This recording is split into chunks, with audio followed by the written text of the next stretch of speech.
Hermeticism and the living cosmos, mind, correspondence, and inner transformation. Hermeticism is one of the most enduring and influential currents of Western esoteric philosophy, emerging in the Hellenistic world between Egypt and Greece and attributed to the legendary figure Hermes Trismegistus.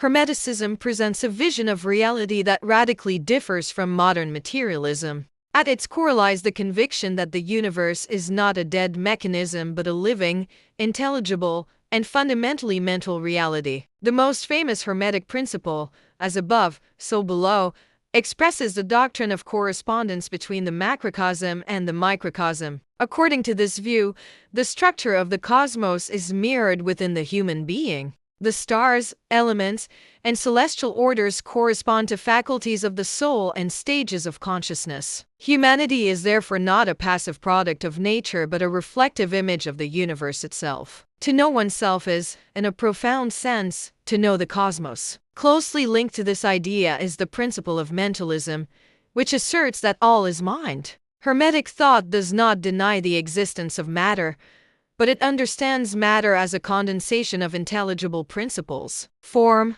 movement, and order arise from a cosmic intellect nous, which permeates all things. Reality is thus meaningful and symbolically structured rather than accidental or purely mechanical. Human consciousness, as a fragment or reflection of this cosmic mind, possesses the capacity to recognize and participate in this order. The classical Hermetic texts, especially the Corpus Hermeticum and the Asclepius, describe a universe generated through divine intelligence and sustained by harmony. Within this cosmos, the human soul occupies a unique position. While embodied and subject to material conditions, it carries the potential for awakening. Ignorance binds the soul to appearances, while knowledge gnosis liberates it. Hermetic knowledge is not mere belief or abstract theory. It is a transformative insight that alters one's mode of being. During the Renaissance, Hermeticism experienced a powerful revival. Thinkers such as Marsilio Ficino,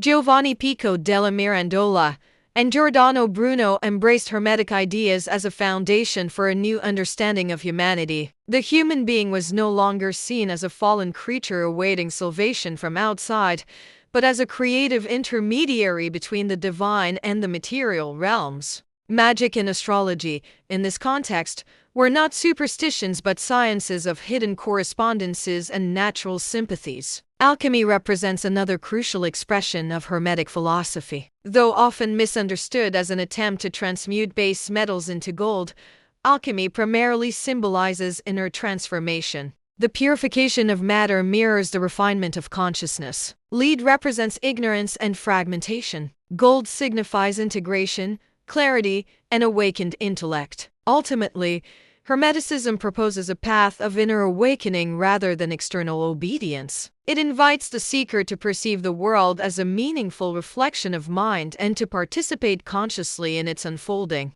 In a modern age dominated by reductionism and existential disorientation, Hermeticism remains relevant by affirming that reality is intelligible, consciousness is central, and self-knowledge is inseparable from cosmic knowledge. The Hermetic tradition insists that the cosmos is a second God, a visible manifestation of the invisible. This manifestation is not a separation from the divine, but its very expression. To look upon the world with Hermetic eyes is to see every object as a living symbol. This interconnectedness defines the Hermetic life. There is no such thing as dead matter. Everything is vibrant with the breath of the One. The syncretism of Hermeticism allowed it to survive through the ages, blending the deep magic of Egypt with the rigorous logic of the Greeks. The soul, according to the texts, must undergo a series of ascensions through the planetary spheres, shedding the weight of the material world. Each sphere is a gate,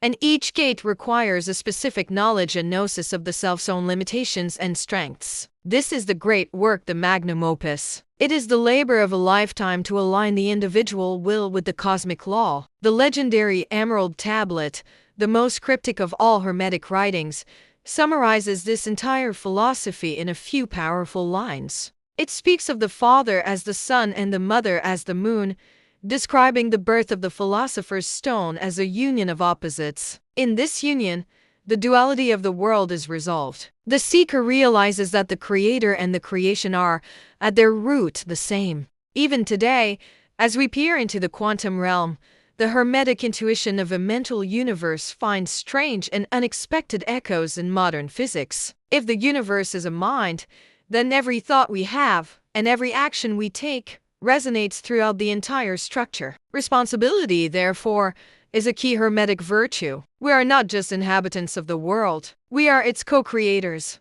The silence of the Hermetic seeker is not the silence of nothingness, but the silence of fullness, the pleroma of the Gnostics. This key unlocks the gates of the sun, allowing the consciousness to expand beyond the prison of the ego. To live hermetically is to live in a state of constant wonder. It is to see the miraculous in the mundane. It is the recognition that the light we see in the stars is the same light that illuminates our own thoughts. The journey of Hermeticism is a journey home. It is the return of the soul to its source, enriched by the experience of the material world. In the end, we find that the seeker, the path, and the destination were always one. Self-knowledge is cosmic knowledge. The living cosmos is you.